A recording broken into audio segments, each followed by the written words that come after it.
Assalamualaikum warahmatullahi wabarakatuh. Selamat pagi dan salam sejahtera Pak untuk kita semua. Selamat pagi juga untuk Sobat JDIH dimanapun berada. Kembali lagi bersama kami Ihsan Muhajir pada podcast JDIH Provinsi Jawa Tengah. Sobat JDIH, pada pagi hari ini tema podcast kita menarik. Apa itu?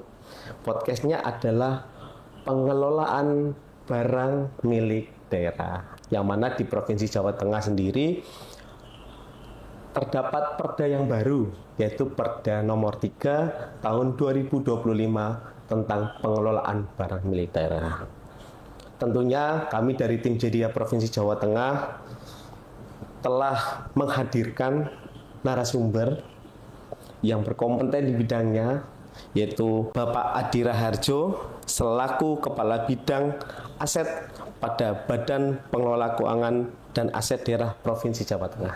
Selamat pagi. Selamat pagi Mas Ihsan, selamat pagi Sobat JDIH dimanapun berada. Ya. Oke Pak, untuk kabarnya hari ini? Alhamdulillah Mas Ihsan, hari ini baik seperti hari-hari yang ada, dan kita semua tentunya berdoa ke depan akan lebih baik, sehat, dan selalu sukses dalam melaksanakan tugas-tugas. Amin, amin, amin. Ji Pak, ini sobat-sobat JDIH ini ingin tahu Pak, penasaran Pak Kabid, Pak Adi ini perkenalan. Kira-kira latar belakangnya dulu itu seperti apa, sekolahnya, kemudian riwayat untuk penugasannya seperti apa, dan saat ini bertugas di mana? Siap, Pak. Matur nuwun Mas Ihsan, rekan-rekan Sobat JDIH. Jadi mungkin secara singkat Mas Ihsan, saya Adi Raharjo. Saya sendiri sudah bertugas di pemerintah Provinsi Jawa Tengah sejak tahun 2000.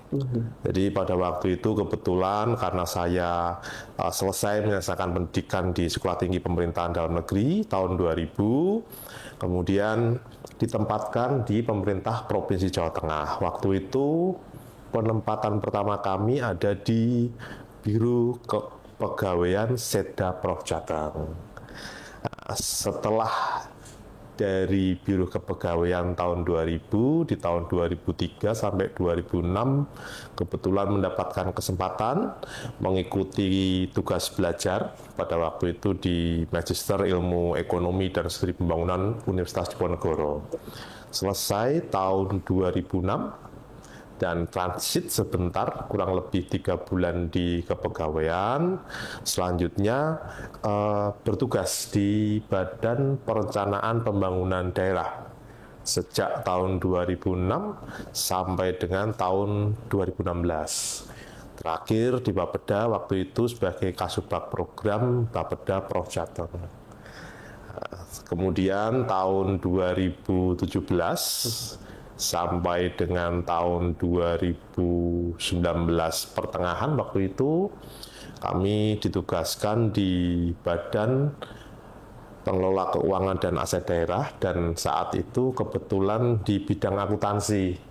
Jadi di bidang akuntansi itu, dan terakhir sejak tahun 2019 bulan Juli sampai dengan hari ini kami ditugaskan sebagai Kepala Bidang Aset BPKAD Provinsi Jawa Tengah. Jadi sehari-hari tugasnya tentunya bagaimana kita untuk bisa menjaga aset kita dengan baik, bagaimana kita harus melakukan penatausahaan aset dengan baik, dan bagaimana kemudian kita bisa mengoptimalkan. Karena yang lagi trending sekarang adalah bagaimana pemerintah dapat mengoptimalkan aset sehingga berkontribusi baik untuk pelayanan pemerintahan, untuk pelayanan masyarakat, maupun berkontribusi juga untuk pendapatan daerah. Jadi itu Mas Ihsan sekilas tentang diri saya gitu. Oke, Pak Adi, memang tidak salah ya Sobat JDIH, pada pagi hari ini Pak Adi ini sebagai narasumber, karena tadi sudah dijelaskan bahwa barang milik daerah itu bagaimana itu untuk mengoptimalkannya. bagaimana supaya bisa didaya gunakan. Nah, mungkin untuk awal Ya, supaya sobat-sobat JDIH ini tahu itu Pak Adi, ya. untuk barang milik daerah itu apa sih Pak? Baik, kalau kita bicara secara regulasi, sejak ada PP, kemudian Permendagri yang terbaru Permendagri 7 tahun 2024 itu, maka barang milik daerah itu adalah barang atau semua barang yang dibeli melalui anggaran pemerintah daerah gitu, ataupun barang-barang atas perolehan lain gitu. Yang kemudian barang-barang itu selanjutnya dilakukan pencatatan karena di sana ada fungsi yang tugas utamanya adalah menunjang penyelenggaraan pemerintah daerah untuk melakukan pelayanan kepada masyarakat.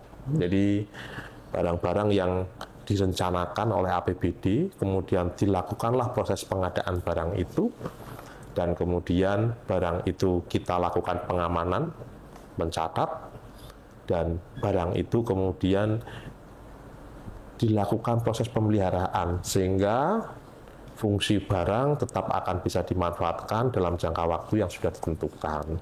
Begitu pula halnya dengan tadi barang-barang yang diperoleh dari sumber-sumber yang lain gitu.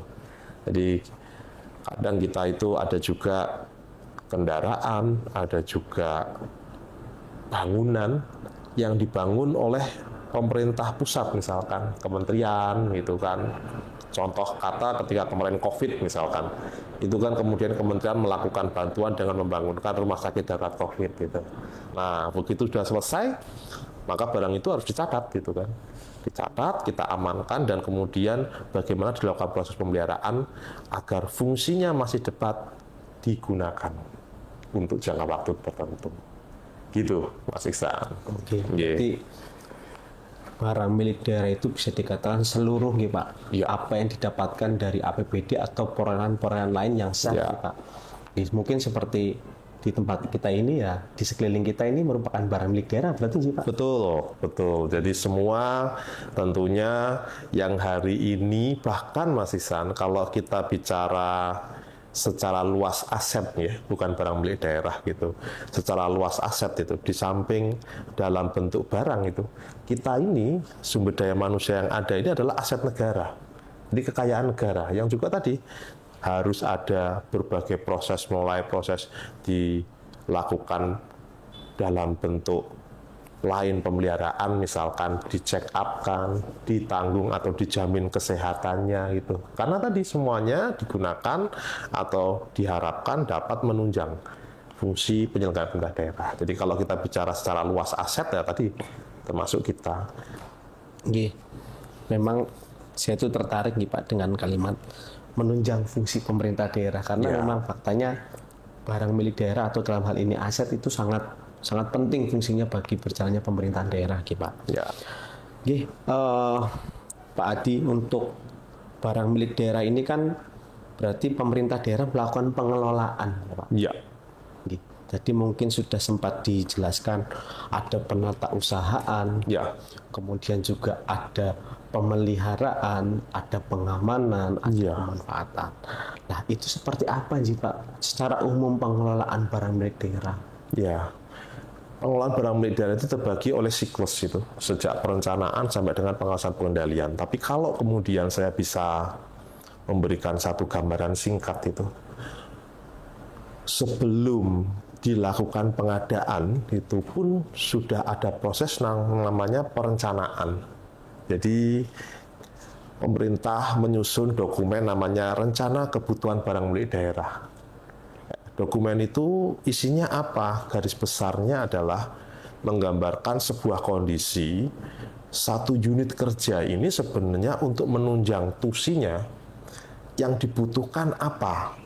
Misalkan kebutuhannya laptop, kebutuhannya meja dan kursi kemudian. Kemudian di sana dilakukan satu bentuk pemilahan, satu bentuk pemisahan kursi yang dibutuhkan berapa. Ini tentunya akan berkaitan juga dengan jumlah SDM-nya. Nah, laptop yang dibutuhkan berapa. Ini kan juga nanti tergantung pada siapa yang akan mengoperasionalkan dan seberapa besar layanan akan diberikan gitu. Nah, nanti ketika kemudian semua itu telah disusun, maka yang tersedia hari ini ada berapa gitu. Dan kemudian juga kebutuhannya berapa. Jadi tadi ya, yang ada berapa, kebutuhannya nanti ke depan berapa, nah nanti akan kita penuhi berapa. Itu kita dalam konteks perencanaan. Setelah nanti masuk dalam perencanaan itu kemudian kita verifikasi, maka kita akan bicara pengadaannya. Kalau di Pemprov Jateng khususnya pengadaan ini kan kemudian dikoordinasikan oleh teman-teman pada Biro Pengadaan Barang dan Jasa, Biro BPJ. Setelah masing-masing SKPD kemudian melakukan pengadaan barang milik daerah, dilakukan proses penunjukan atau tender atau apapun bentuknya, maka barang itu dengan alokasi APBD dilakukan proses pembayaran. Nah, begitu sudah dilakukan proses pembayaran, sampailah barang itu kemudian di masing-masing unit kerja yang akan memanfaatkan, yang sejak awal tadi merencanakan. Begitu barang itu sampai, saat itu juga kemudian aset melakukan proses pengamanan melalui pencatatan itu. Kalau itu barang. Beda lain atau beda halnya dengan tanah. Kalau tanah, begitu kemudian itu kita catat, harus segera kemudian dikuasai secara fisik atau dimanfaatkan, harus kemudian ada patok-patok atau pelang label nama, dan kemudian yang tidak kalah penting, dilakukan proses sertifikasi. Karena kan itu pengamanan yang paling tinggi. Jadi memang banyak klasifikasi barangnya. Kalau kita bicara barang seperti laptop atau barang-barang inventaris, maka segera lakukan proses pencatatan, gitu kan. Kalau kita bicara aset tetap seperti tanah misalkan itu, maka kemudian harus kita tingkatkan sampai dengan leveling proses legalisasi sertifikatnya. Sehingga teman-teman aset dimanapun juga itu pasti selalu berkaitan atau berkomunikasi erat dengan teman-teman dari kantor pertanahan. Karena ada proses-proses untuk kita melakukan penyelesaian sertifikasi barang milik daerah. Gitu Mas Ihsan. Nah, tadi setelah kemudian direncanakan, dimanfaatkan, ditata usahakan, nah tadi yang terakhir adalah dilakukan proses pengamanan. Apakah setelah itu selesai? Tidak. Bahwa kemudian setiap tahun itu dari proses mulai perencanaan sampai dengan pengamanan, tentunya kita akan kemudian menyusun satu bentuk laporan neraca barang milik daerah. Dulu kita beli laptop misalkan 3, sampai dengan hari ini apakah kondisinya semua aktif bisa digunakan? Atau jangan-jangan tinggal 2 sedangkan yang satunya kondisinya rusak berat. Nah itu selalu kemudian dilaporkan dan selalu kemudian dinamis, dapat kita ketahui dari pelaporan yang ada di sistem informasi manajemen aset gitu. Dan setiap akhir tahun kemudian itu akan dilakukan pengujian oleh teman-teman auditor, dalam hal ini Badan Pemeriksa Keuangan, untuk kemudian dapat disajikan dalam satu dokumen besar namanya laporan keuangan pemerintah daerah, dan di sana kemudian akan muncul ini yang selalu ditunggu-tunggu. Apa sih opininya? Wajar tanpa pengecualian, wajar dengan pengecualian, atau bahkan kita mungkin amit-amit ya, semoga tidak pernah terjadi, disclaimer, artinya tidak dapat dipertanggungjawabkan. Wah, itu. Nah, itu mungkin yang sangat-sangat kita hindari. Jadi kita hari ini alhamdulillah Pemprov Jateng sudah wajar tanpa pengecualian sejak tahun 2012. Seingat saya, dan ini harus coba terus kita pertahankan bersama-sama. Nah, Mas Ihsan. Tadi ya Sobat Jakarta ya, sudah dijelaskan oleh Pak Adi, mulai dari proses perencanaan, kemudian sampai dengan tadi ada pencatatan, ada pengamanan, kemudian ada pemeliharaan. Satu Pak Adi yang saya tertarik di awal ini, itu terkait dengan pencatatan melalui SIM aset ya Pak ya, Sistem Informasi Manajemen Aset. Itu kalau di Provinsi Jawa Tengah sendiri, itu SIM aset itu apakah sifatnya internal ataukah memang sifatnya itu sudah terintegrasi dengan pemerintah pusat Pak? Baik, kalau saat ini sistem informasi manajemen aset yang kita gunakan masih bersifat internal. masih bersifat internal, artinya belum kita menggunakan EBMD karena pusat memang saat ini mencoba untuk menghimbau, mendorong utamanya kepada daerah yang belum memiliki sistem informasi manajemen terkait dengan aset. Jadi masih ada Mas beberapa daerah Pemda yang sama sekali dalam penyajian laporan asetnya itu bersifat manual gitu.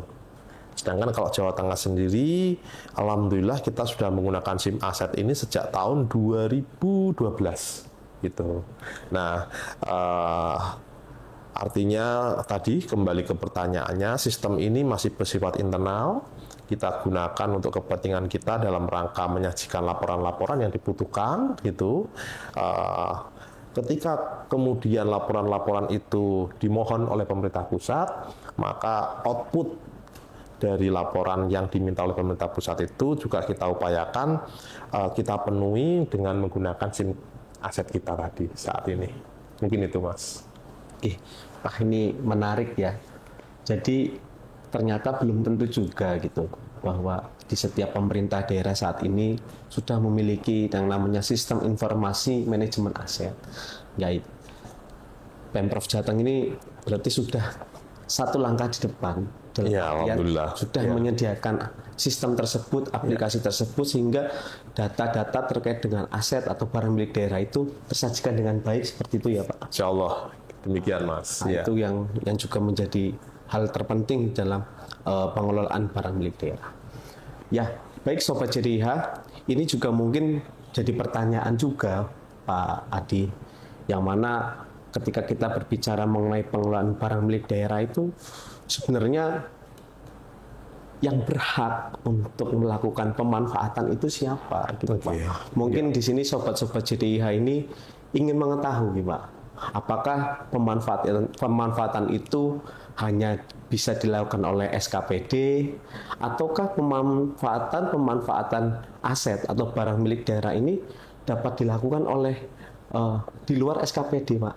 Mungkin bisa dikatakan masyarakat seperti itu Pak, atau mungkin bisa digunakan oleh badan-badan hukum lain. Nah, seperti itu Pak. Ya, Mas Iksan. Jadi barang milik daerah ini kalau kita bicara tadi perencanaannya, perolehannya, dan tujuannya sebenarnya paling utama digunakan untuk menunjang tusi penyelenggaraan Pemda. Artinya diutamakan ketika dilakukan proses pengadaan oleh teman-teman yang saat itu bertugas untuk melakukan verifikasi ya tentunya untuk menunjang Pemda, tidak untuk yang lain dulu. Nah, kalau kita bicara untuk menunjang Pemda, Pemda itu membeli ya tentunya untuk melakukan dalam rangka melaksanakan pelayanan kepada masyarakat kan. Nah, tugas Pemda kan itu salah satunya. Nah, kemudian dalam perjalanannya memang kita temui kondisi ada juga barang-barang yang posisinya sedang tidak digunakan oleh pemerintah daerah. Nah, jadi kalau Mas Iksan mungkin sering melihat ya pada beberapa bidang-bidang tanah yang kondisinya tidak ada penanaman tapi diamankan. Mungkin masyarakat di sana mulai bertanya-tanya, mungkin atau tidak masyarakat dalam hal ini atau badan hukum dalam hal ini untuk bisa memanfaatkan. Nah, kebetulan dalam peraturan Mendagrinya dan dalam perda kita di sana diatur barang milik daerah dapat dimanfaatkan oleh pihak lain, dalam hal ini masyarakat atau badan usaha gitu kan, atau bahkan swasta gitu. Namun ada mekanisme pemanfaatannya. Jadi kalau untuk pemerintah ke pemerintah itu disebut pinjam pakai Mas. Barang milik daerah Pemprov Jateng digunakan oleh Kementerian A yang tugasnya atau yang kondisinya saat ini di sana dibangun kantor, itu menggunakan proses pinjam pakai gitu. Begitu juga sebaliknya, pemerintah Provinsi Jateng meminjam kepada kementerian yang lain, itu pinjam pakai. Nah, selain itu ada juga barang milik daerah yang digunakan oleh masyarakat dan kemudian dimanfaatkan untuk kegiatan atau aktivitas ekonomi, aktivitas pertanian, aktivitas koperasi dan sebagainya. Maka nanti ada mekanisme mulai dari sewa, kerjasama pemanfaatan, kerjasama pemanfaatan dalam rangka penyediaan infrastruktur bangun guna serah dan bangun serah guna.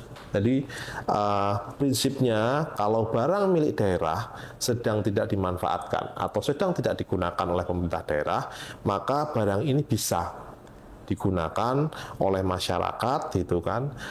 Namun dengan beberapa ketentuan-ketentuan atau ikatan-ikatan pemanfaatan yang sudah ditentukan dalam peraturan Mendagri atau Perda yang ada. Jadi gitu Mas. Kalau sewa ya nanti ditentukan berapa nilai sewanya. Maka ketika masyarakat sepakat, nah tentunya dapat dilakukan proses sewa. Sewa pun juga harus dilihat gitu, apakah kemudian nilai barang ini ketika dilakukan proses pemanfaatan oleh sewa kepada pihak lain tidak akan turun, tapi justru akan lebih meningkat.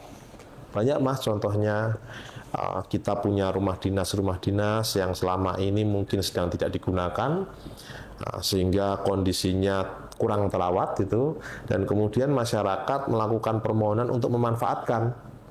Ada yang digunakan untuk tempat tinggal, maka dirawatlah barang itu.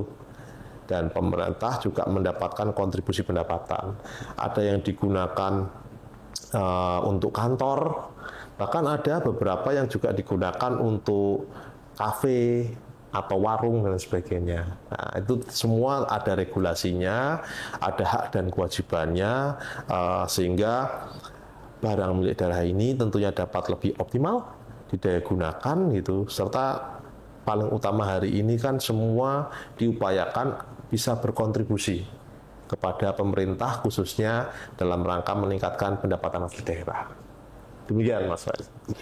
Nggih, Pak Adi. Menarik sekali ya terkait dengan pemanfaatan ini, apalagi masyarakat pun sebenarnya bisa ikut serta. Ya, bisa ikut serta juga dalam artian membangun daerahnya juga, kemudian juga terhadap barang milik daerah itu juga berdampak pada kegiatan ekonomi dari masyarakat nih Pak. Ya, seperti itu Pak. Dan memang ya yang mungkin menjadi menarik lagi Pak, ini terhadap pemanfaatan ini Pak di Jawa Tengah itu seperti apa ya Pak? Dalam artian apakah terdapat kendala-kendala atau mungkin ada permasalahan-permasalahan yang mungkin katanya dengan saya memanfaatkan tanah, atau bisa dikatakan juga ada lagi Pak bahwa ada tanah Pemprov nih tapi kita nggak tahu tapi digunakan. Nah, itu kan juga bisa dikategorikan ada sedikit hal-hal permasalahan. Nah, itu kalau dari bidang aset di BPKAD Provinsi Jawa Tengah itu seperti apa Pak menyikapinya? Ya. Baik, Mas Iksan. Jadi kalau tadi konteksnya adalah barang milik daerah yang dimanfaatkan itu, tentunya ada mekanisme pemanfaatannya, kan gitu. Tapi kemudian tidak kita pungkiri ada juga barang milik daerah yang hari ini ada pemanfaatan namun belum terikat pada satu bentuk kerjasama. Jadi misalkan ada juga beberapa tanah yang digunakan atau dihuni oleh masyarakat gitu, namun ternyata tidak ada kerjasama. Kalau tidak ada kerjasama, bagaimana kita bicara kontribusi kan gitu kan? Nah, maka untuk tanah-tanah yang kondisinya demikian, maka kita akan selalu berkoordinasi dalam hal ini dengan teman-teman biro hukum salah satunya, dengan teman-teman satpol, dan yang paling utama adalah dengan teman-teman pengguna. Istilah pengguna itu kan berarti teman-teman SKPD yang tanahnya memang ada penggunaan oleh masyarakat, namun belum ada satu bentuk payung perjanjian kerjasamanya.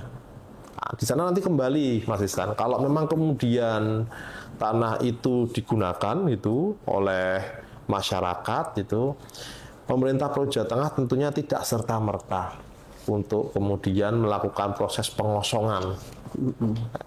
Kita tentunya akan melakukan satu proses identifikasi mengapa masyarakat itu menggunakan tanah itu, kenapa Pemprov Jateng juga tidak memanfaatkan sehingga tanah itu digunakan oleh pihak lain gitu. Bisa nggak kemudian, nah tadi masuk kembali, proses itu kita bawa ke arah pemanfaatan. Jadi nanti ada bentuk sewa 5 tahunan itu kan, atau pembayaran retribusi tahunan itu dari masyarakat yang memanfaatkan tanah Pemprov Jateng tadi gitu kan, sehingga muncullah satu bentuk perjanjian sebelum gitu kita melangkah kepada proses akhir, yaitu dilakukan proses sampai dengan pengosongan gitu. Kenapa Mas Isan? Karena kembali lagi itu filosofi awal. Kita juga tentunya tidak gegabah karena kita paham bahwa hari ini atau dahulu barang itu diselenggarakan ya sebenarnya untuk kepentingan masyarakat. Hanya sekarang kita bicara kepentingan masyarakat menggunakan itu boleh, tapi harapannya masyarakat juga patuh dengan regulasi yang ada. Sehingga ada satu bentuk win-win solution di sana. Masyarakat bisa memanfaatkan, pemerintah juga bisa mendapatkan kontribusi, dan semuanya dalam satu payung hukum yang legal. Demikian, Mas. Okay. Wah, ternyata memang terkait dengan pemanfaatan barang milik daerah ini sangat hati-hati ya, sobat-sobat JDH dimanapun berada, karena memang mungkin tadi konsekuensi terhadap penyelenggaraan atau pengelolaan barang milik daerah ini juga berat ya Pak ya. Betul. Nah makanya ini Pak yang kami riset juga Pak, ini di Perda 3 ya Pak yang baru ini. Itu kan ada yang namanya pengamanan. Nah, jadi terhadap barang milik daerah itu ada pengamanan fisik, administrasi, dan hukum. Kalau kami baca seperti itu Pak. Nah itu secara konkret yang dilakukan di BPKAD itu seperti apa ya Pak pengamanan itu Pak? Ya, baik. Mas Isan tadi benar sekali bahwa pengamanan itu kalau dalam barang milik daerah itu memang terbagi atas 3 hal besar itu. Pengamanan secara fisik, pengamanan secara administrasi, dan yang paling tinggi pengamanan hukum. Kalau kita menarik seperti tadi diskusi di awal itu kan, tanah misalkan, ketika Pemprov Jateng akan membuat bangunan dalam bentuk kantor itu, dan kemudian tanahnya dilakukan pengadaan melalui pengadaan tanah itu, maka setelah tanah itu dibeli, langkah pertama apa yang harus dilakukan secara pengelolaan barang milik daerah? Yang pasti yang utama adalah segera dilakukan penguasaan fisik. Penguasaan fisik itu seperti apa gitu kan? Misalkan segera dilakukan proses pematokan sehingga batas-batas tanahnya jelas. Kemudian segera dipasang label tanah milik pemerintah Provinsi Jawa Tengah, kan gitu kan? Sehingga orang tahu bahwa sudah ada peralihan di sana antara pihak A menjadi saat ini milik pemerintah Provinsi Jawa Tengah. Kemudian setelah dilakukan pemasangan, langkah selanjutnya apa? Kalau memang sudah tersedia alokasi anggaran untuk membangun, segera dilakukan proses pembangunan. Namun ketika kemudian kemungkinan ada prioritas lain, maka lakukan pengamanan fisik dalam bentuk dilakukan proses pemagaran. Nah, ini tentunya untuk bidang-bidang tanah yang secara luasan ketika dilakukan proses pemagaran ini masih mencukupi dari sisi anggaran. Tapi kalau kemudian tanah pertanian, tanah perkebunan yang begitu besar, itu kan tentu proses-proses pemagaran ini tidak bisa kita lakukan dalam konteks seluruh tanah dilakukan proses pemagaran.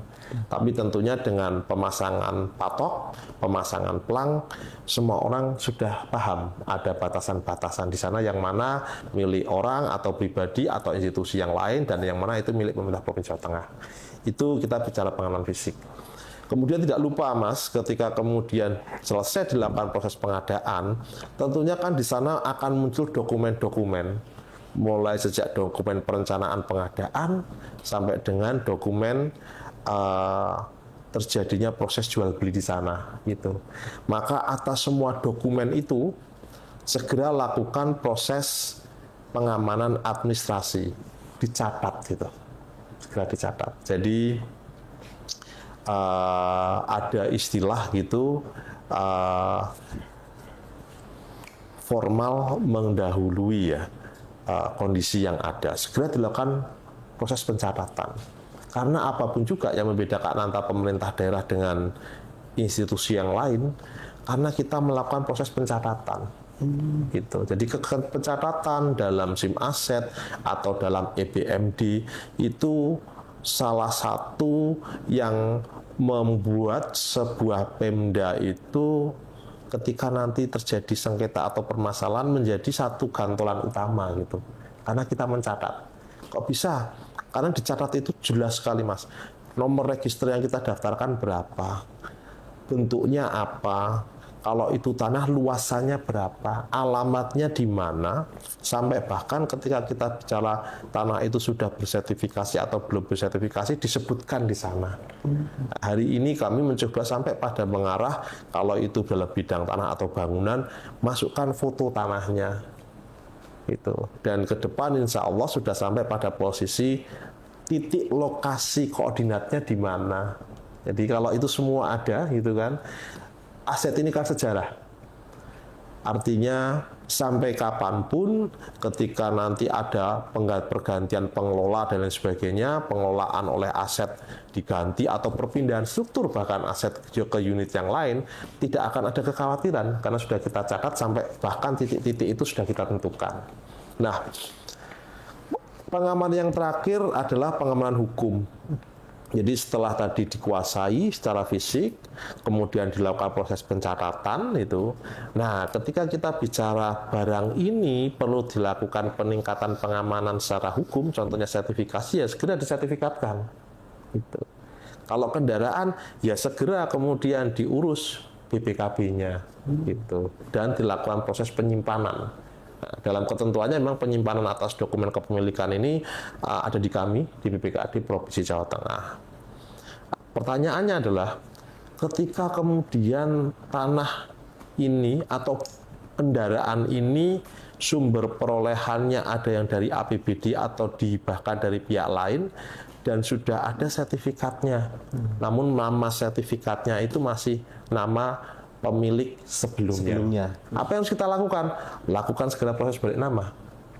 Ya, sehingga ada kekuatan hukum itu yang jelas karena tadi kronologis, timing, step by step-nya semua bisa kemudian dijelaskan gitu dalam proses ya. Itu Mas Iksan. Jadi pengamanan terbagi atas 3 hal dan tadi sudah saya jabarkan satu-satu sejak proses pengamanan fisik, administrasi dan proses pengamanan hukumnya. Gitu Mas. Luar biasa ya. Sangat detail ya Sobat Cedia ini, Pak Adi, Pak Kabid ini menjelaskan mengenai bagaimana sih pengamanan terhadap barang milik daerah.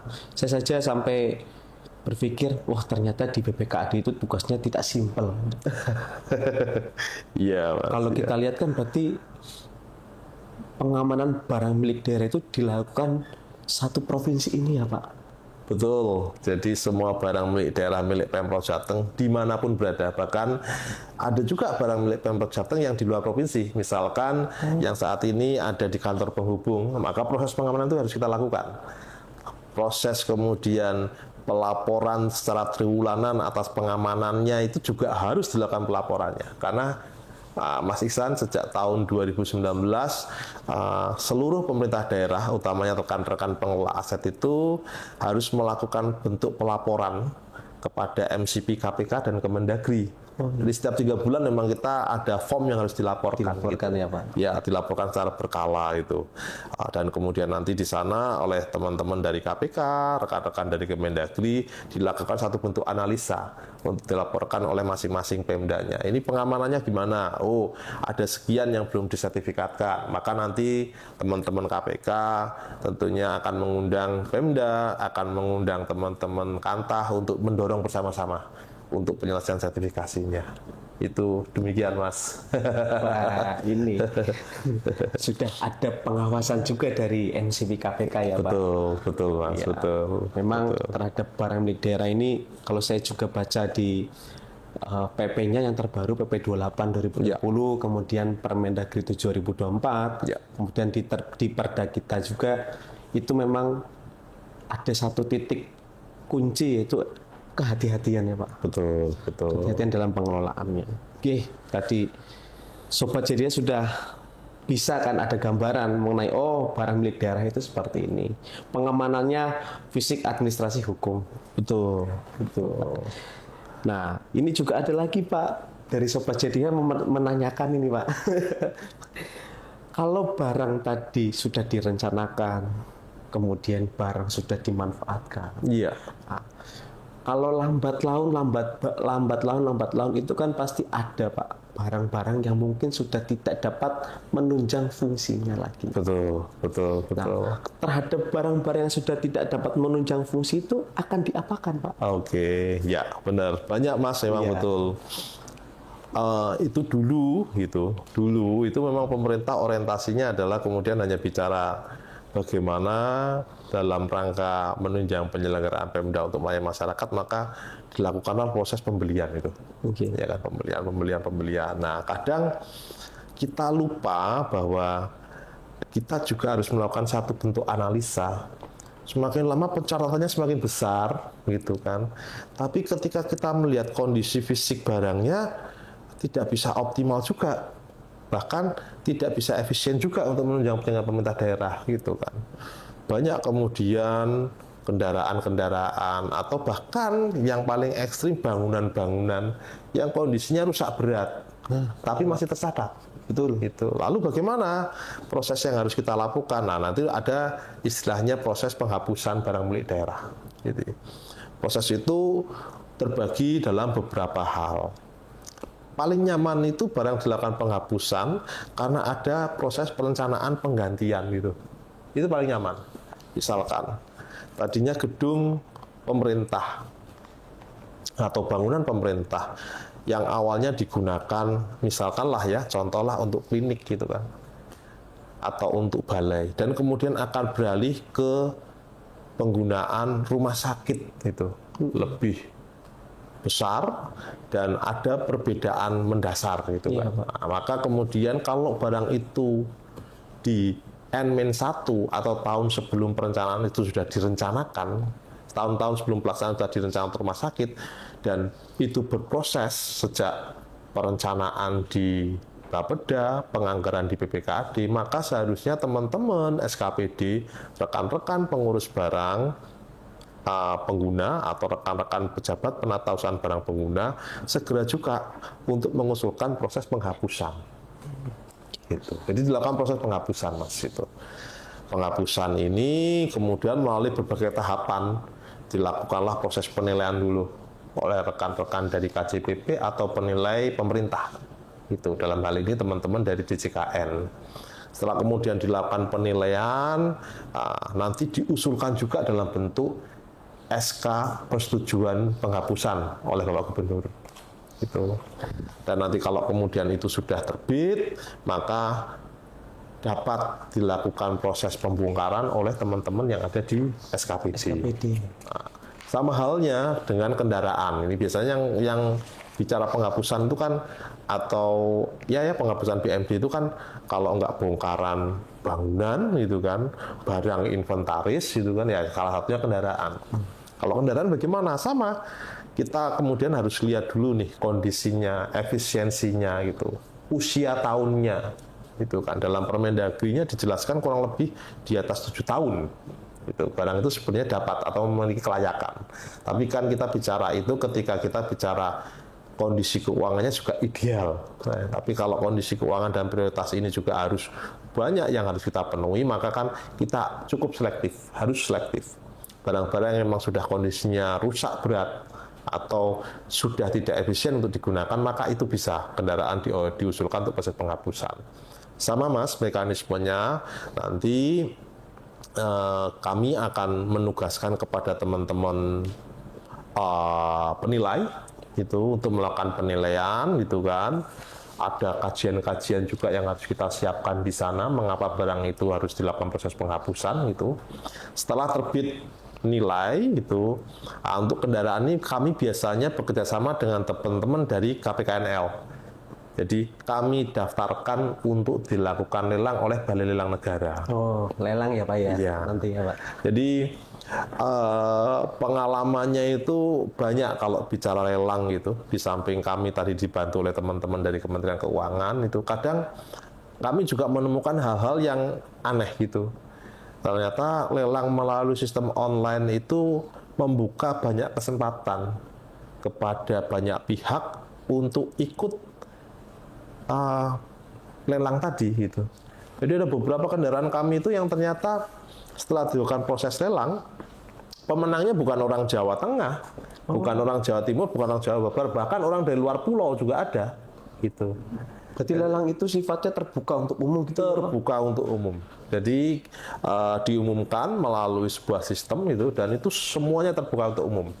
Semuanya silakan menawar gitu kan, dan nanti teman-teman dari Kementerian Keuangan melalui Balai Lelang Negara yang akan menentukan pemenangnya. Tentunya ya itu adalah pemenang tertinggi dengan nilai tawar tertinggi. Jadi memang seperti itu. Jadi beberapa pengalaman kami ternyata banyak sekali kendaraan-kendaraan kami yang dilelang itu pemenang lelangnya justru tidak hanya orang Jawa saja, tapi dari luar Jawa gitu. Gitu. Ya, Sobat JDH dimanapun berada, tadi sudah dijelaskan juga nih mekanisme mulai dari perencanaan, pemanfaatan, pengamanan, kemudian penghapusan nih Pak. Dan kemudian ini Pak, kami mohon informasi juga nih Pak Adi terkait dengan perda kita yang baru Pak, Perda 3 tahun 2025. Ya. Itu yang membedakan dengan Perda 5 tahun 2017 itu apa sih Pak? Ya. Ini penting juga Pak disampaikan untuk Sobat JDH maupun rekan-rekan SKPD Pak di Provinsi Jawa Tengah. Ya, baik Mas Ihsan. Jadi kalau kita bicara secara administratif memang ada beberapa yang berbeda. Contohnya mekanisme proses-proses dalam rangka pembongkaran bangunan milik daerah, barang milik daerah itu kan tadi untuk penghapusan. Setelah dilakukan proses penghapusan, maka di sana harus ada proses pembongkaran gitu kan. Nah ini kadang menjadi kendala nih selama ini gitu kan. Pembongkaran barang milik bangunan itu terkendala karena proses yang begitu panjang sampai terkadang ketika akan terbangun bangunan yang baru itu bisa saja menjadi mundur prosesnya karena belum terbitnya persetujuan. Kenapa? Ya mungkin administrasinya terlalu panjang. Nah, itu nanti di perda kami di sana akan ada beberapa penyesuaian untuk kondisi-kondisi bangunan, utamanya yang sudah ada perencanaan untuk digantikan bangunan yang baru. Nah, tapi yang paling menarik gitu dari perda yang saat ini terbit itu, sebenarnya perda ini kan juga terbit karena adanya Permendagri 7 tahun 2024. Sebagai perubahan atas Permendagri 19 tahun 2016 tentang pengelolaan barang milik daerah gitu. Secara spesifik dalam perda memang di sana belum langsung mengatur, tapi dapat digambarkan bahwa akan ada rumusan tarif dalam proses pemanfaatan barang milik daerah. Jadi detail di sana Mas. Ketika kita bicara pemanfaatan barang milik daerah melalui mekanisme sewa, yang dahulu kemudian hanya disebutkan harus ada nilainya, harus ada penyesuaiannya gitu kan. Nah, dalam perda ini nanti ke depan sampai dengan level pergubnya atau peraturan pelaksanaannya itu sudah sampai mengatur pada bagaimana perhitungannya. Jadi ketika barang mau disewa, maka harus dilakukan dulu proses appraisal untuk didapatkan nilai dasar. Setelah itu nanti akan kita lihat, ini yang menyewa akan menggunakan untuk apa? Apakah untuk bisnis, untuk koperasi gitu. Nah nanti ada persentasenya. Berarti berbeda ya Pak untuk tarif-tarif itu ya Pak? Sangat berbeda. Dan bahkan gitu, karena kita mengacu pada Permendagri 7 tahun 2024, sampai pada proses ketika akan membayar setiap tahun atas satu nilai yang sudah disepakati, atau membayar di muka ketika proses penjajian itu berlangsung selama 3 tahun, 5 tahun, itu juga ada perbedaan di sana. Gitu. Jadi memang barang milik daerah ini sepertinya baik pemerintah pusat maupun pemerintah daerah ingin agar proses pengaturannya lebih jelas, itu lebih jelas itu. Itu tadi hal-hal mendasar Mas Ihsan yang berkaitan atau yang membedakan antara perda sebelumnya dengan perda 3 tahun 2024. Demikian Mas. Wah, itu Sobat JDIH sudah dikasih bocorannya.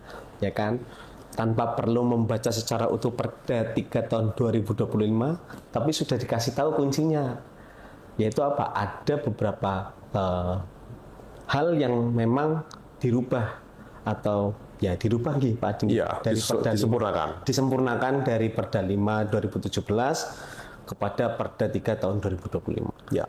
Nah, itu bisa menjadi hal-hal yang dapat diperhatikan sih untuk sobat-sobat JDH sekalian. Oke. Selanjutnya gini Pak Adi, ini kan terkait dengan barang milik daerah tadi sudah diceritakan panjang lebar. Kira-kira harapan panjenengan Pak Adi terhadap pengelolaan barang milik daerah itu seperti apa sih Pak nantinya Pak? Ya. Jadi